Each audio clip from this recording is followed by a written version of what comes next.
Adventures of Sam Spade, Detective. Brought to you by Wild Root Cream Oil Hair Tonic, the non-alcoholic hair tonic that contains lanolin. Wild Root Cream Oil. Again and again, the choice of men who put good grooming first.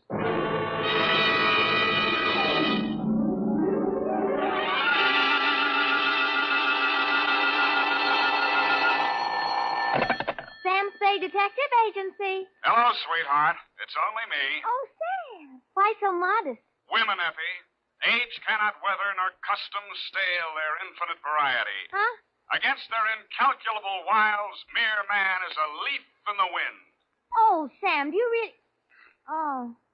Who was she and how windy was it? Cyclonic, Effie. We had to close every window in the house. But If you will just contain your natural feminine curiosity for a few moments, I'll be right down to dictate my report on the bow window caper.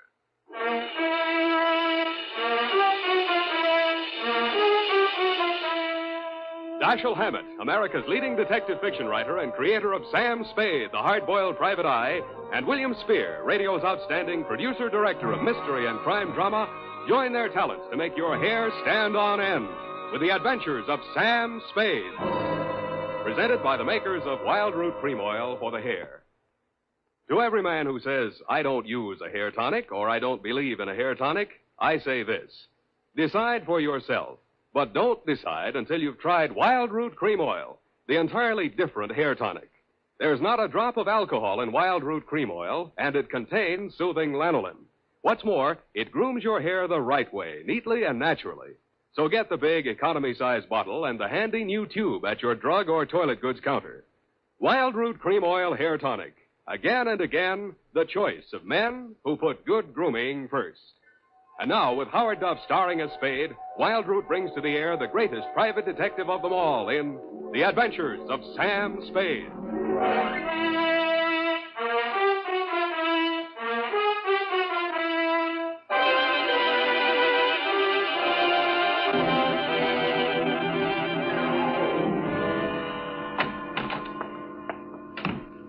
Sam, what's a bow window? A bow window. Bow window is a bay window that you look into instead of out of. Look into instead of out. Oh. Oh, Sam. Get your book, Panther Girl, and slink on in. Well, what was she trying to see through the bow window? I mean, whose house was it? Her own.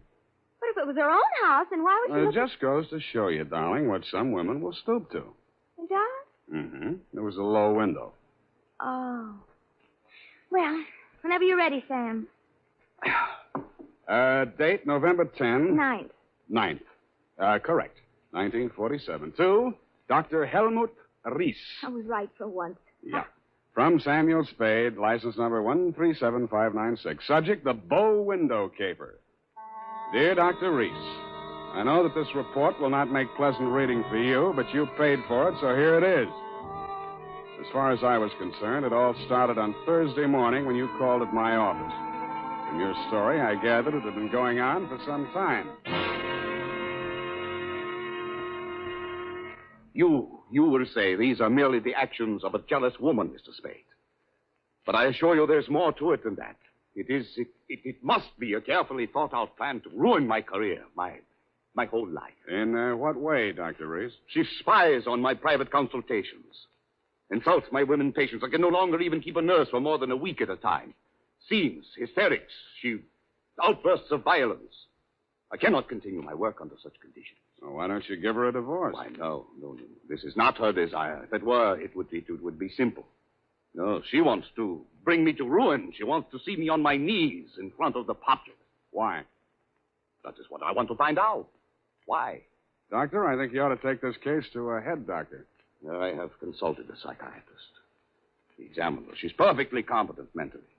So you see there's here already some mystery, for which one comes to a detective. How long has this been going on, Dr. Reese? Since 3 months only. But in this time, she has reduced me to utter desolation. Dr. Reese was a very good divorce lawyer right down the hall from my office. No. I discussed the matter of a divorce with her a few days back. This was her answer. You see, a receipt for the purchase of a gun. And this note in her handwriting. I hope you will not force me to use this. Esther. Yes. Well, what do you think she has in mind? Murder or suicide? She refused to discuss it. But one thing I have noticed. Since she has bought this gun, a new development. A strange man watches my house. Several times I have caught him following me. Well, she might have hired a detective to check on whether you visit a lawyer. Perhaps it is very simple, but it is all too strange to be harmless. I half-heartedly agreed that it might be, Dr. Reese, and when you checked for $100 didn't bounce, I went to work wholeheartedly. I reached your house on Pacific Avenue just as the street lights were going on. It's a quiet neighborhood, so I could hear it before I got close enough to read the number on the door. This is nasty. Get out. Get out of this house. Get out. You have no... Get out. They seemed to be slugging their way toward the back of the house, so I decided to risk an entrance. I found the doorbell, and I was about to punch it when I caught sight of your mystery man. He was crouched in a clump of shrubbery that grew under the bow window at the corner of the house. He was still there with his eyes glued to the window when I walked up behind him. Hey, let go of me. Let go. Come on. You're going inside. Listen, I'm not just a snooper. I didn't say you were. I'm just inviting you inside for a better look. Now, I'm warning you, if you don't let go of me, Stop squirming, will you? Go! The kick he landed on me wasn't according to the Wrestling Association's rules, but I let him get away with it mainly because I couldn't move for 3 or 4 minutes, and by that time he disappeared down the street. When I recovered my faculties and staggered back to the door, I didn't bother ringing the bell. I just walked in. The hen fight was still going on somewhere in the upper reaches of the house. Then a door burst open on the upper landing, and a girl in a nurse's uniform ran down the stairs toward me, pursued by a pale little woman with a pinched face who was brandishing a pair of brass fire tongs. You brushed past me, Dr. Reese, and headed off the pursuer. Esther, stop it! Stop it at once! Have you gone crazy? Give me those fire tongs. Give them to me. What's the matter, Helmut? Afraid I'll mar your light of love's beauty? What started this? I caught her creeping about the kitchen. She was going to poison my food. I explained to you, Mrs. Reese. The doctor said... Oh, don't bother explaining, Miss Roberts. These morbid fancies of hers. Don't think I don't know what goes on in that office. That office when I'm not allowed anymore. That's only because you make the patient so nervous, Esther. I know what goes on. You and those women. That will do, Esther. Go to your room. Very well. But I won't have that woman in this house another day, Helmut. Is that understood? Go to your room, Esther. I'm going. But remember what I said. I warned you both. I can't. There, Miss Roberts. Now don't. There. I can't stand anymore, Doctor. I tell you, it's making me a nervous wreck. I just... Dr. Reese. Huh? Oh, Mr. Spade. You saw, you heard? Yeah. Come into my office. We'll talk. I think we'd better. Doctor, there's still one more patient waiting to see you, Doctor. Well, have her wait a little longer. Yeah. This way, Mr. Spade.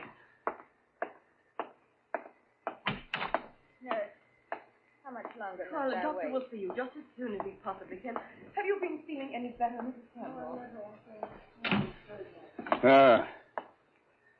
Sit down, Mr. Spade. Thanks, but I can say what I have to say standing. Your wife's a very tragic woman, Doctor. I wish I could help her.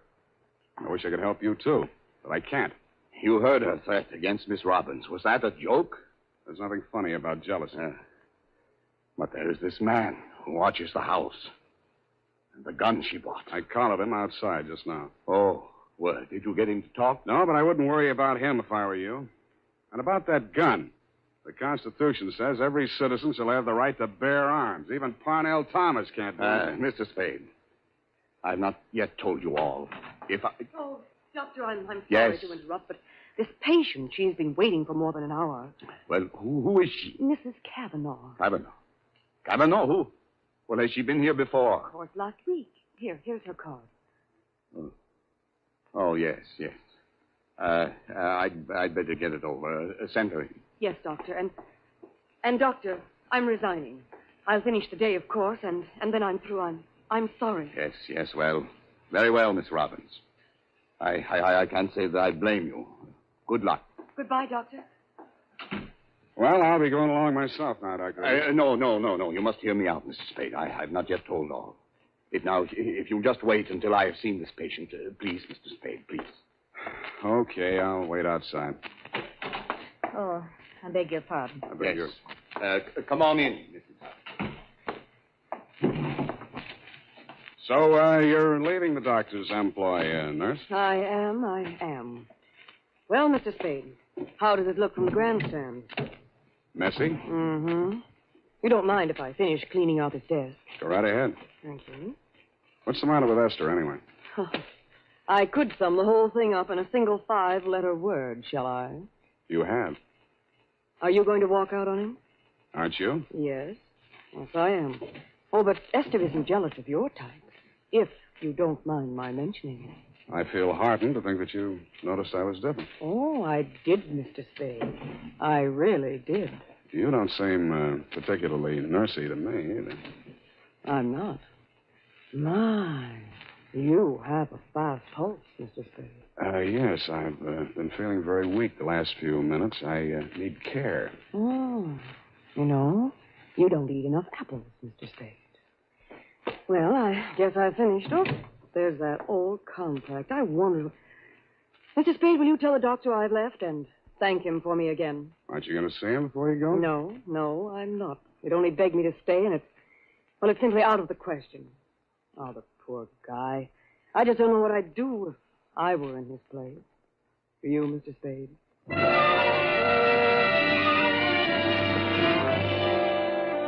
I did, and I told her. She told me I was a victim of hypertension and left me with my mouth open and no thermometer in it. 5 minutes after she'd gone out through the front entrance, your wife came down the stairs, looking knowingly at me and the door to the doctor's office, and left by the same route. 10 minutes after that, I was halfway through a 1937 National Geographic that was the latest edition on the waiting room table, and had reached the 3rd paragraph on the natural beauties of Winona County, Minnesota. But I never finished it. I will be back in a minute.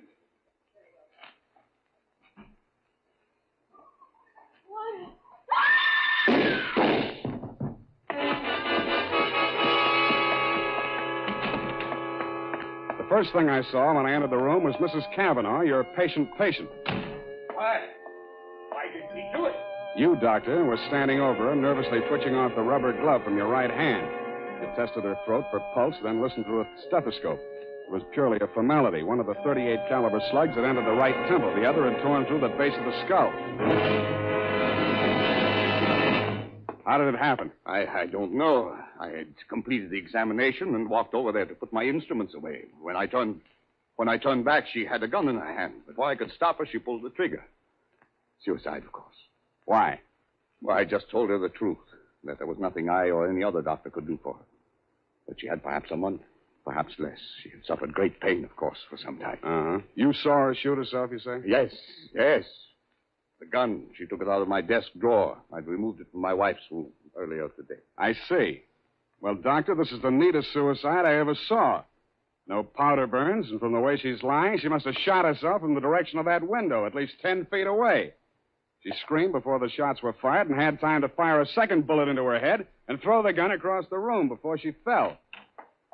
Well, Helmut, at last it's happened, hasn't it? Esther, leave this room. I told Helmut one of the husbands would catch up with him.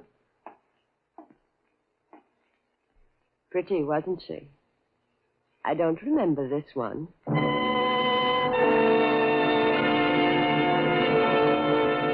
The expression on your face might have been horror or fear or both, Dr. Reese. But your wife was smiling. When my eyes left her face, I noticed a leaf clinging to the hem of her coat. It might have come from the shrub that grew up against the house.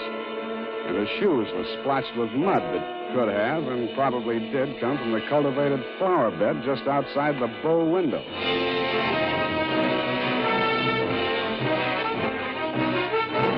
The makers of Wild Root Cream Oil are presenting the weekly Sunday adventure of Dashiell Hammett's famous private detective, Sam Spade.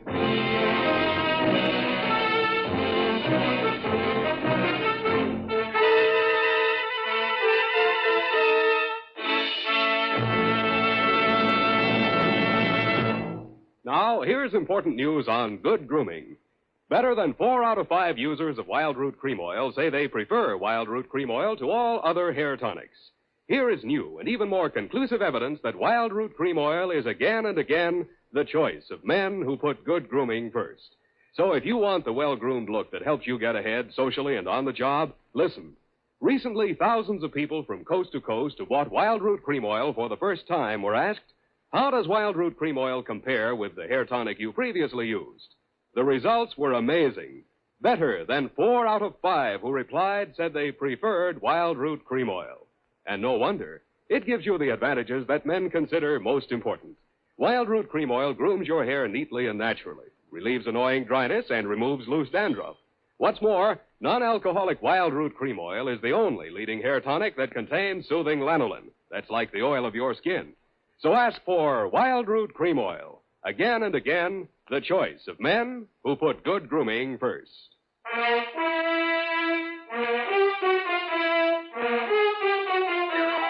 And now, back to the bow window caper. Tonight's adventure with Sam Spade.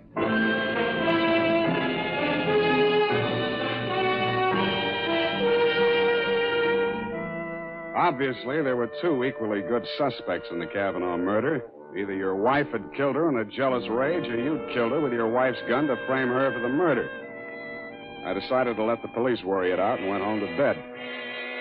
The morning headlines were a bit of a surprise. Nurse sought in shooting of mystery woman. Item. The cops had found Celeste Robbins' fingerprints all over the murder gun. And item. Mrs. Kavanaugh, the murdered woman, had given a vacant lot as her address, and her body was lying unclaimed at the morgue. I decided to pay her a visit.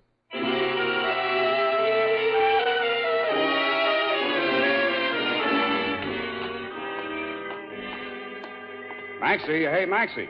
What? Oh, Sam. Sammy, my boy. Hey, it's good to look on you. How are you, Maxwell? Oh, fine, fine. What brings you here, Sam? The Kavanaugh woman. The Kavanaugh, huh? Let's see who's with us today. Stiftel, Milton, Schwartz, Kelly. I knew him. Nice guy. Feige. Aha. Kavanaugh. Rose. Hello, Rose. Hey, Sam, don't you want to look at Rose? No, I've seen her. Yeah, just checked her back in. Autopsy. Say, you do collect queer ones, Sam. Now, you take her. Why would anybody in the world knock her off? In her condition, all he needed to do was wait. A month. Couple of weeks. Bad as that, huh? Worse. Anybody claim her yet? Well, they... Hello. Something we can do for you? My name is Kavanaugh. I've come for my wife. He was standing with his back to me, and I didn't get a good look at his face until he walked over to the desk with Master. The voice tipped me even before I saw the face. It was the man I'd caught outside your office window less than half an hour before the murder. If he recognized me, he didn't let it show. I waited while he went in with Maxie. When he came out, there were tears streaming down his face. I'd been waiting for 2 reasons. I had some questions to ask him, and I had wanted to pay back that jolt he'd given me the night before. I left without doing either.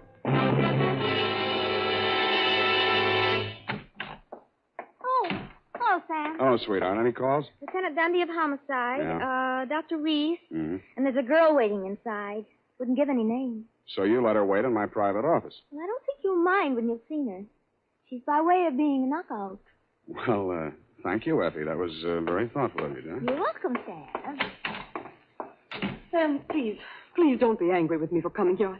I had to talk to somebody. What you need is a good criminal lawyer, Nurse Robin. Oh, no. Oh, no. Do you think I killed that woman? How did your prince get on that gun? And don't tell me she threatened you with it and you grabbed it out of her hand.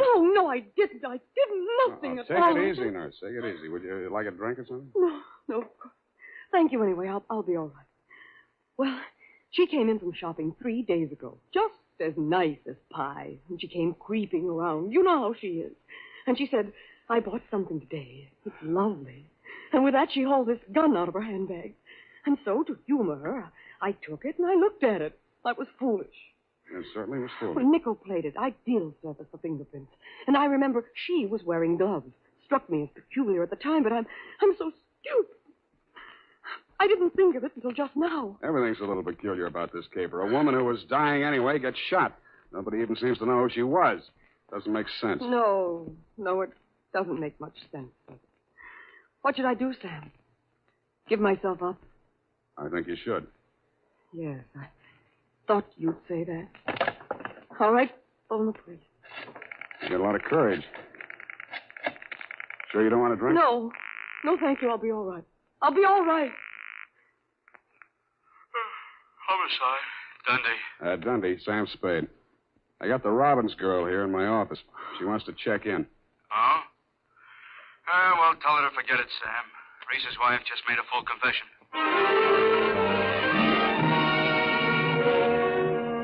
That tore it. In my anxiety to see how you were bearing up under the shock, Doctor, I blew $1.50 of your money on a taxi all the way out to your address on Pacific Avenue. To my astonishment, you were wearing a look of real distress. I don't understand it, Mr. Spade. This confessing, it's not like her. It's all too strange to be harmless. Dr. Reeves, I'd like to talk to you alone. Do you mind, Mr. Spade? Go right ahead.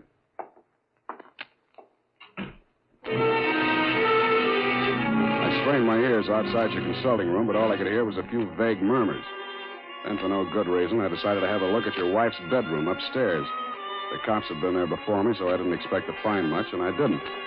I was tapping the woodwork for secret panels or something when I heard a heavy tread on the stairway. I wheeled around, my hands inside my coat. A jolly-looking character in coveralls was standing in the doorway. Home Electronics. I beg your pardon? Hagen, Home Electronics. I come to take the equipment. What equipment? The dictograph. She don't need it no more. Ask me, she heard too much. Mrs. Reese had a dictograph installed? Yeah, a rental type installation. This here's a speaker. My own design. Looks like a portable radio, don't it? Yeah, where's the other end? Where's the microphone? It's in the doc's private office. You interested, eh? Yeah, turn it on, will you? Oh, sure. We'll get it tuned in a minute here. Oh, feedback. Wait a minute, I'll fix it. Let her talk. What can she tell? I don't know. But it's uncanny the way she knew Nice, huh? things. Every word we spoke together. That's because of the dictograph. They rig, huh? Shut up. My angel, we cannot allow this terrible tragedy to come between us. We love each other. Nothing can change that. Oh, boy. That's as nice, ain't it? Quiet. I just know, please don't.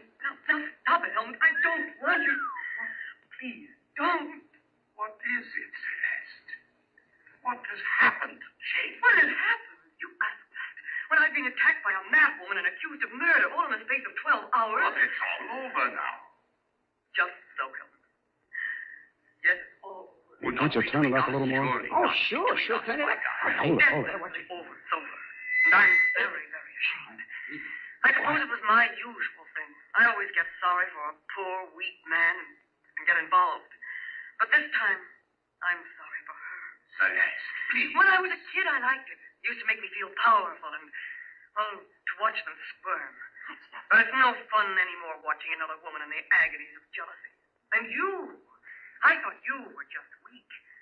You're a brutal, unscrupulous murderer. What are you saying, Celeste? You killed Mrs. Kavanaugh. Why, that's impossible. You stood deliberately in that window and you fired 2 shots right at Hey, what gives you? Why weren't my Rehearsed them by fingerprints yourself? on that gun? Because you were wearing your rubber gloves, Doctor. Celeste, don't say any more. No.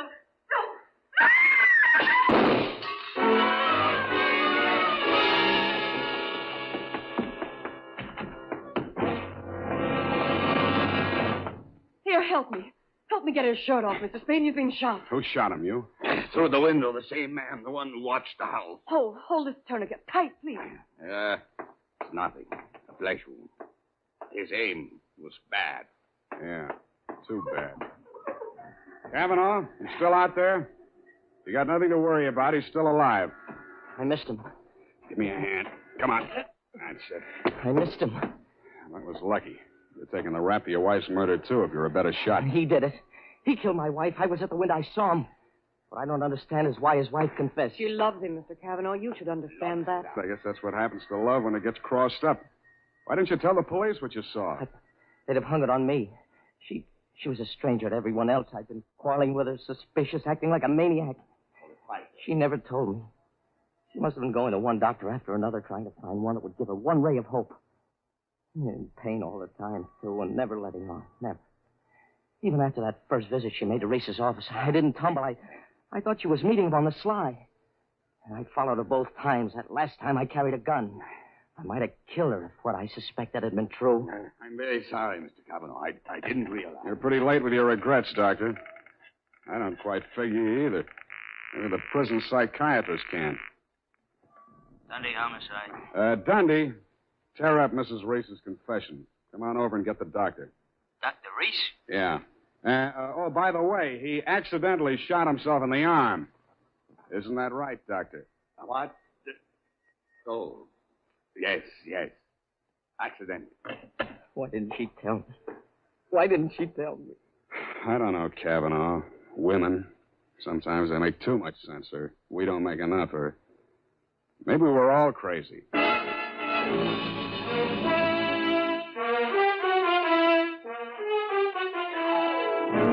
And that, Dr. Reese, is the crop. The risk of laboring a point. There's also the mystery of why a nice girl like Celeste Robbins ever fell for a guy like you. You'll have plenty of free time to think it over between now and the trial. If you find the answer, drop me a line. Period. And a report. You know, Sam, that's Celeste. I like her. I wish we could do something for her. Well, I've already thought of that, Evie. Oh? What are you going to do, Sam? Type that up, sweetheart, and I'll write you a happy ending. Here's how you can find out whether the hair tonic you're using today is giving you what you ought to get in good grooming. Ask yourself, does my present hair tonic groom my hair neatly and naturally, or does it leave my hair sticky or greasy? And does it relieve dryness and remove loose dandruff, too, or does it do just a halfway job? Unless you can honestly say that your present hair tonic does all that for your hair, you owe it to yourself to try Wild Root Cream Oil right away. Try Wild Root Cream Oil and see for yourself how it improves your appearance, grooms your hair neatly and naturally, relieves dryness, and removes loose dandruff. It's non-alcoholic and contains soothing lanolin. Get the big economy-size bottle and the handy new tube that's easy to pack when you travel and grand for the bathroom cabinet. Don't delay. Get it today. Wild Root Cream Oil Hair Tonic. Again and again, the choice of men who put good grooming first.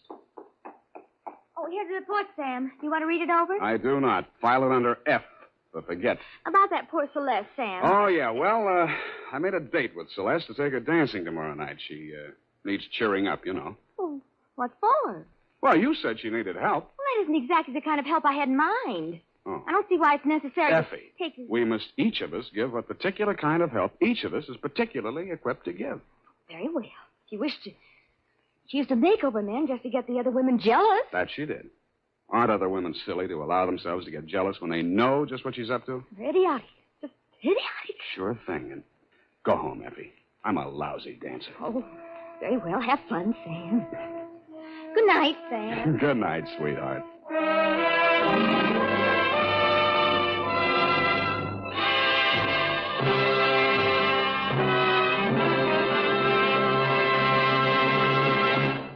The Adventures of Sam Spade, Dashiell Hammett's famous private detective, are produced and directed by William Spear. Sam Spade is played by Howard Duff. Lorene Tuttle is Effie. The Adventures of Sam Spade are written for radio by Bob Tallman and Gil Dowd, with musical direction by Lud Gluskin. This is Dick Joy, reminding you that next Sunday, author Dashiell Hammett and producer William Spear join forces for another adventure with Sam Spade, brought to you by Wild Root Cream Oil. Again and again, the choice of men who put good grooming first.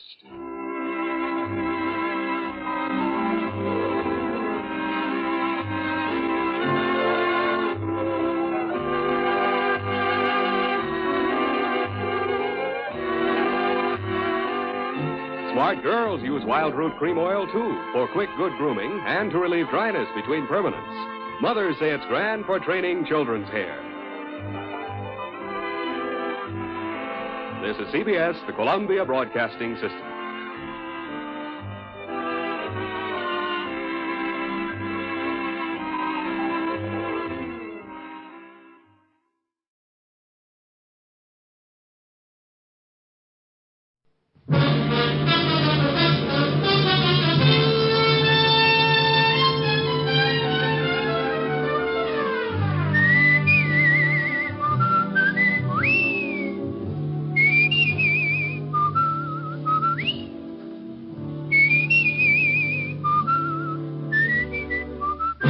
National Broadcasting Company presents Dick Powell as Richard Diamond, private detective.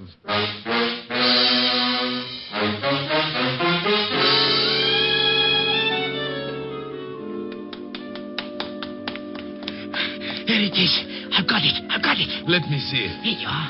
Oh, yes, indeed. My friend, you have just made us independently wealthy. Many men have died in the past because of this. And unless we're extremely cautious, you and I will be added to the already long list of its victims. Come, hurry. Here's another exciting half hour with Richard Diamond, Private Detective, starring Dick Powell.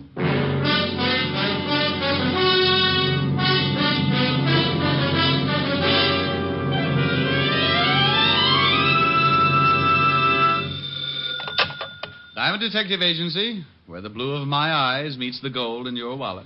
Oh, that's pretty terrible. You may be right. You admit it. Yes, I've seen your wallet. Oh, Rick. Hello, Helen, baby. Hi. What are you doing? Oh, just finished cleaning out my desk. Oh, find anything interesting? Mm-hmm. Sam Spade. Guess he hadn't paid his rent. Oh, you're impossible. So, Sam. Well, I'm not going to try to keep up with this. Am I going to see you tonight? Oh, sure, darling. Wait a minute, honey. Company just walked in. Oh.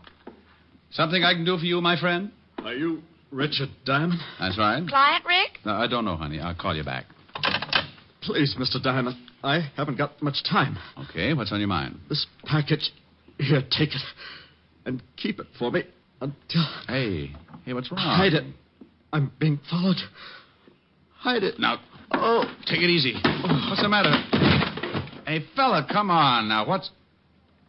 Oh, swell.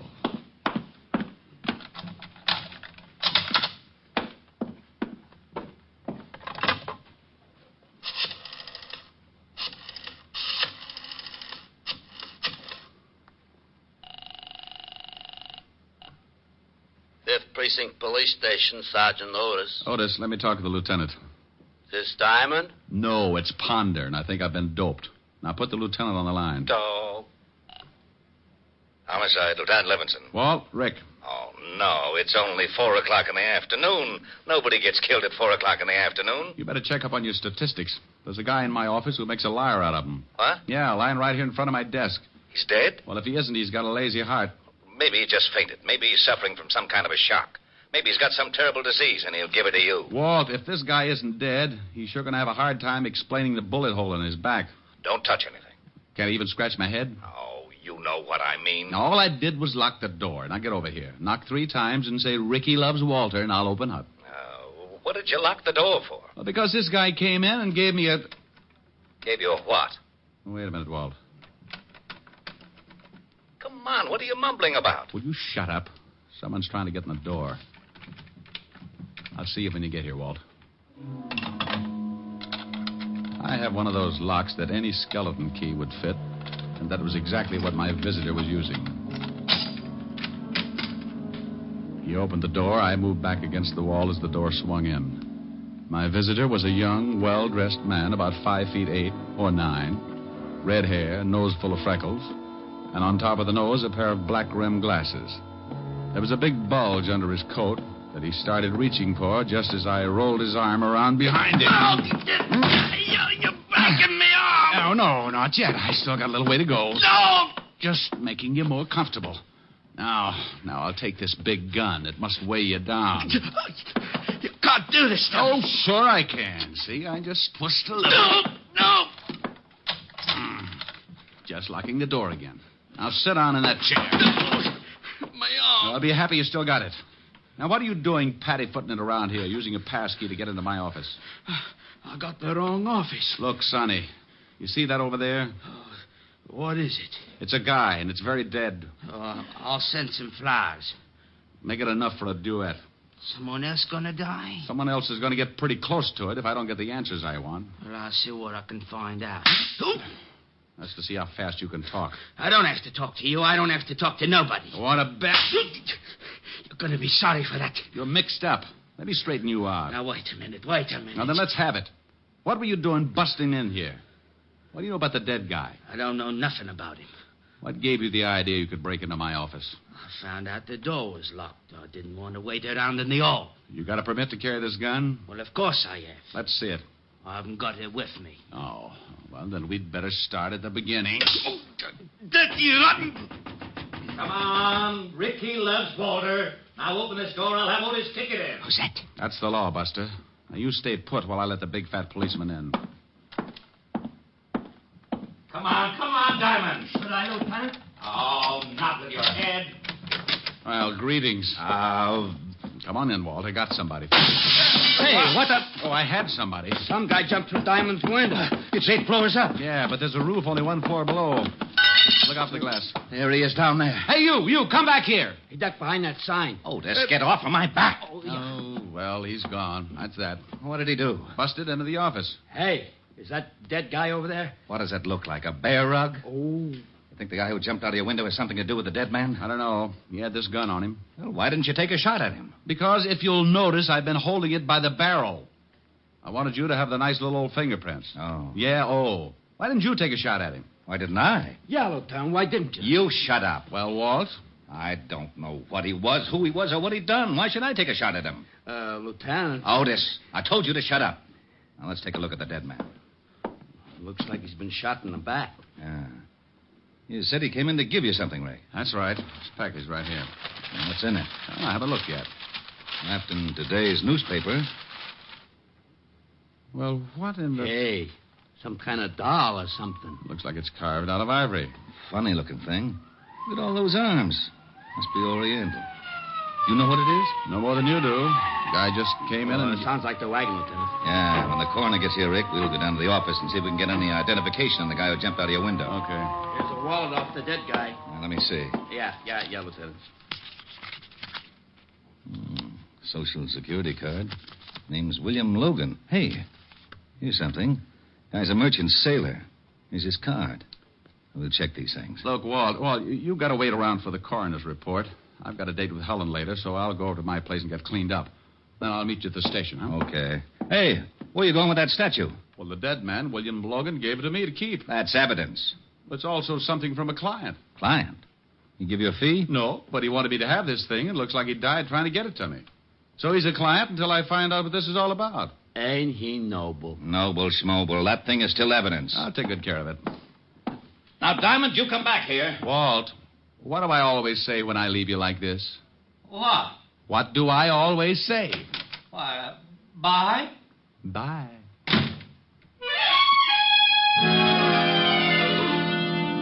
I left Walt and headed for my flat on East 51st.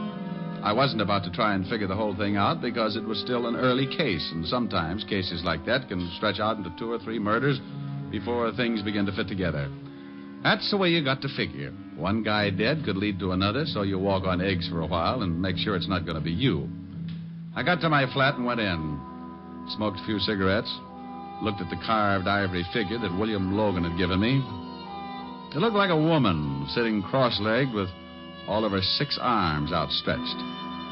I gave it a good going over, but couldn't find anything unusual. So I put it on the piano and went in and started to shave. No. Yeah? Yeah? Yeah, what is it? Okay. When people don't answer, it makes me wonder. I crossed the living room, remembered the ivory figure on the piano. So just to be safe, I lifted the top of the piano and put the statue down inside. Then I moved over to the door. Mr. Diamond? That's right. I'd like to talk with you. I have a business proposition. Is there any money involved? Quite a good deal. Well, you've just made an appointment. Come in, Mr. Titus. Leopold Titus, Esquire.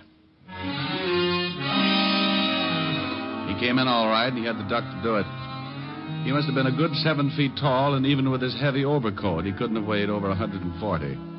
He reminded me of a king-size case of malnutrition. He took in the whole apartment with one fast look and slid into a chair, rested his elbows, locked his hands, and put them under his pointed chin. It appears you've been shaving. I've interrupted. Oh, no. Split personality. Never touched this side. Mr. Diamond, I haven't much time. Good. Now, you said something about money.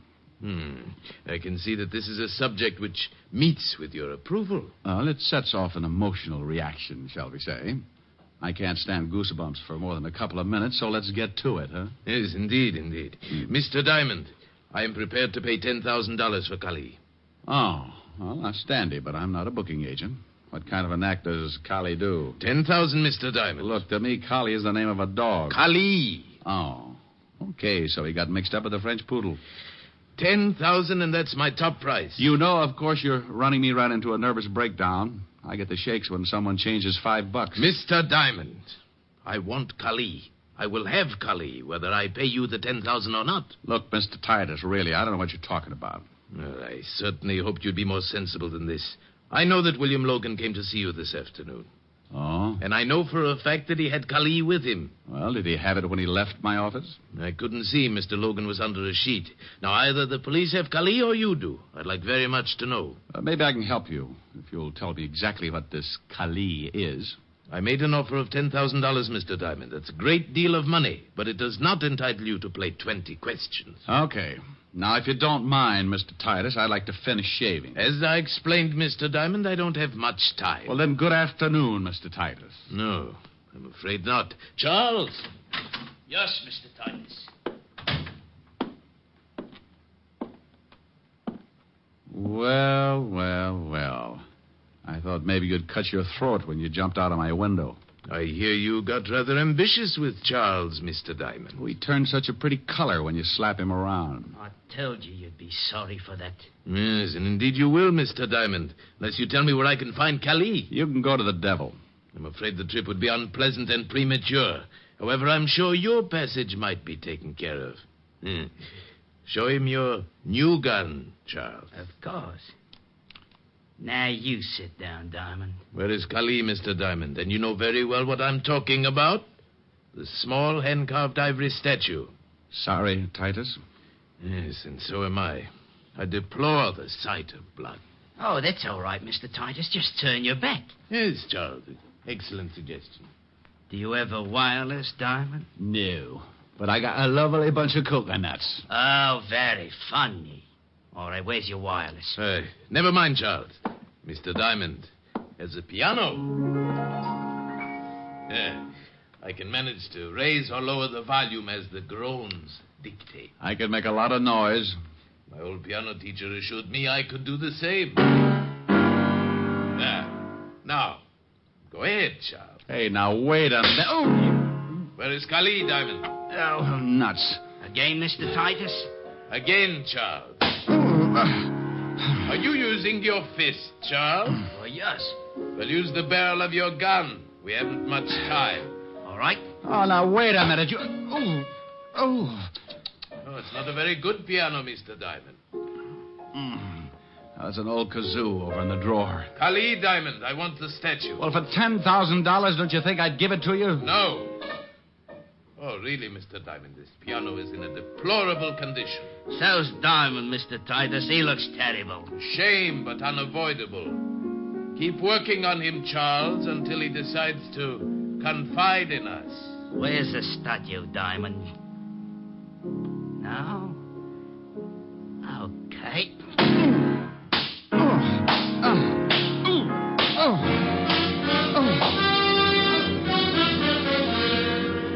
NBC is bringing you Richard Diamond, Private Detective, starring Dick Powell.